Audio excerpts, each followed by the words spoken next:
Okay, in this quick lecture, I'm just going to go over what to do in the group assignment for the third week. So I'm going to go ahead and share my screen, share this screen right here.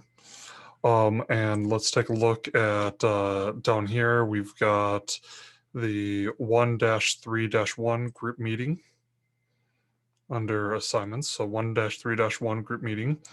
And so coming down here, you'll see, you just look through all of this information. It says, okay, this is what you're doing. Do this short little getting to know you question. And then open up this Excel workbook right here.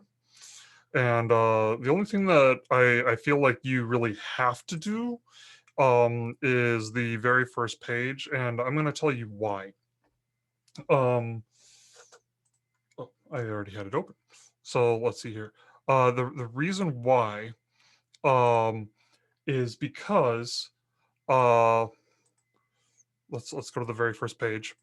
This information right here, when you get into your exam or when you get wherever you're going, um, you have the ability to use data a very particular way.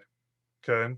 Another thing that I have you do, let's see here, let's go back to the group meeting, unit one formula sheet. If you look at qualitative and quantitative, and you've got nominal, ordinal, interval, and ratio, and you come down here and you can do different things with each different what's that called? With each different type of variable. So if you have nominal, you can do anything right here. If you have ordinal, you can do anything right here. Interval and ratio. And so that's those are the different types of variables that you have, and depending on the variable that you have, ratio can do lots of different things.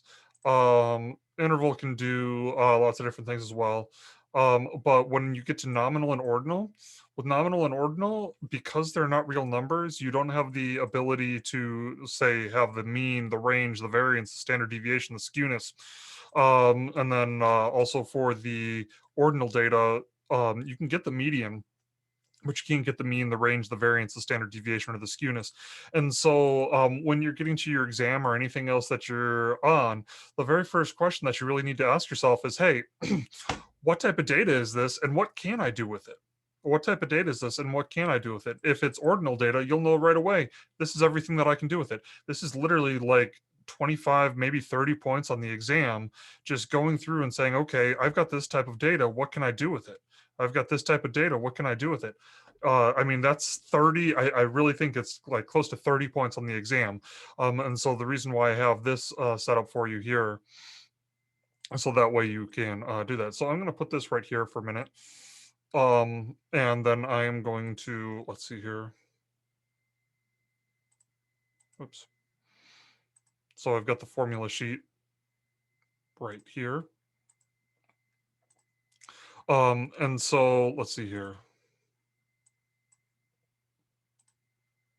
I don't really like the way that it did it. But let's see here. See if that'll let me download it, and then I can just open it up and make it bigger. There we go.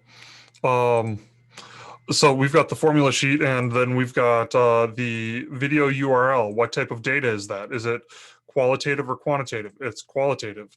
And with the qualitative data, um, is it nominal, ordinal, interval, or ratio? And so looking at this video URL, is it ordinal? No, it's not ordinal, so it's going to be nominal. So we're going to put nominal right here. Um, and then just going down, best chart to use. Okay, if it's nominal data, what chart should I use? These are the different graphic representations. Well, a frequency table isn't actually a chart, and that's something that you need to know. It's a table, but you've got pie charts, bar charts, histogram, frequency polygon. So these are all charts. Um, and then you also have the box and whisker plot chart and the scatter plot chart. Those are so the only plot the only charts that you have are the box plot and scatter plot, and then the pie chart, bar chart, and histogram and frequency polygon. So those are your choices. So for qualitative data, what are the charts that you can use. You can either use a pie chart or a bar chart.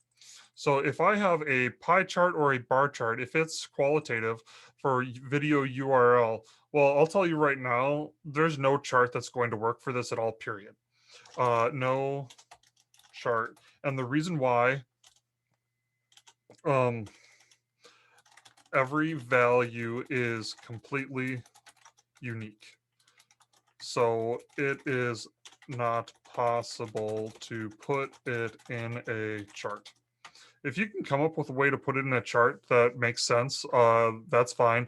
But sometimes, especially when every single value is completely unique and it's qualitative, it's not really possible to put it in a chart. Can you calculate the mean? No.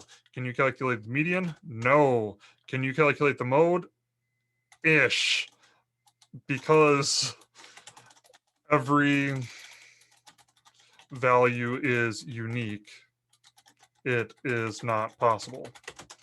Variance, no. Standard deviation, no. And then you just go through each one of these like that. And I know some of these are a little weird, but yeah, that's kind of what you got to go through there. So next, let's see here. Okay. Coming to the fill this out as a group. This is basically saying, okay, if you fill this out as a group, and each one of you takes like 2 of them, you can put this information in really easily. Okay, so like if I go to TikTok, okay, so I'm going to go to TikTok really quick. TikTok, and you just go down your feed. Okay, let's see here. Shaq. Oh, I don't know if you guys can hear that. So Shaq is just crazy. There we go. We're going to pause this because there we go. So we're going to copy the link. We're going to put it right here. Okay, date accessed is going to be 2-3-21. Date posted, sometimes they have the date posted, sometimes they don't. This one doesn't have the date posted, so we're going to put NA. If you had to categorize this video, what would it be? I don't even know. Dance? I guess that would be dance. Then we would have TikTok user is Shaq. Then this is original sound. And then likelihood of you personally liking this video, I'm going to say somewhat unlikely. I don't know. It's kind of funny. Number of likes, 8708. And then let's see here. Is that right? No, it's not right. 870,000 point. There you go. And then we have 21.4K. So we've got the number of comments, 21, and then 21,400. And then number of shares. Let's see here. In order to get that, I think you've got to go to 71.4. There we go. There we go. You can see 71.4K.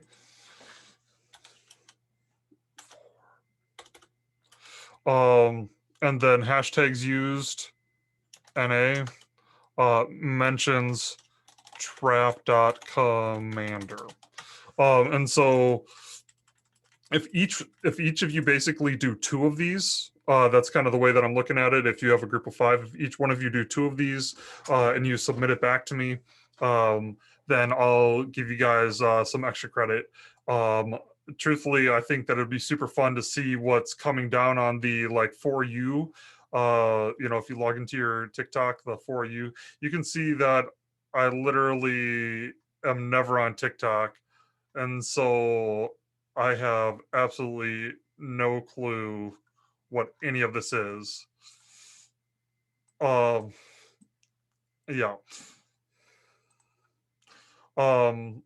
So anyway, so that's how you do that, and then you save it, and then you submit it back to me. So hopefully this helps. And the reason why you're doing this is because it allows me to possibly organize it and make a larger data set out of it as well.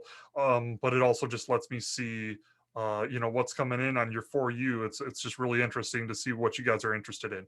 So I'm looking forward to seeing some of that. Cool. If you guys have any questions, shoot me a message in the group me. The reason why I made this video is because somebody shot me a message in the group me. So I do read those messages in the group me when you guys are stuck on something. I got no problem making a video if I got the time. Definitely want to help you guys out and make sure that you guys aren't banging your head against the wall trying to figure out what to do. Cool. Talk to you guys later.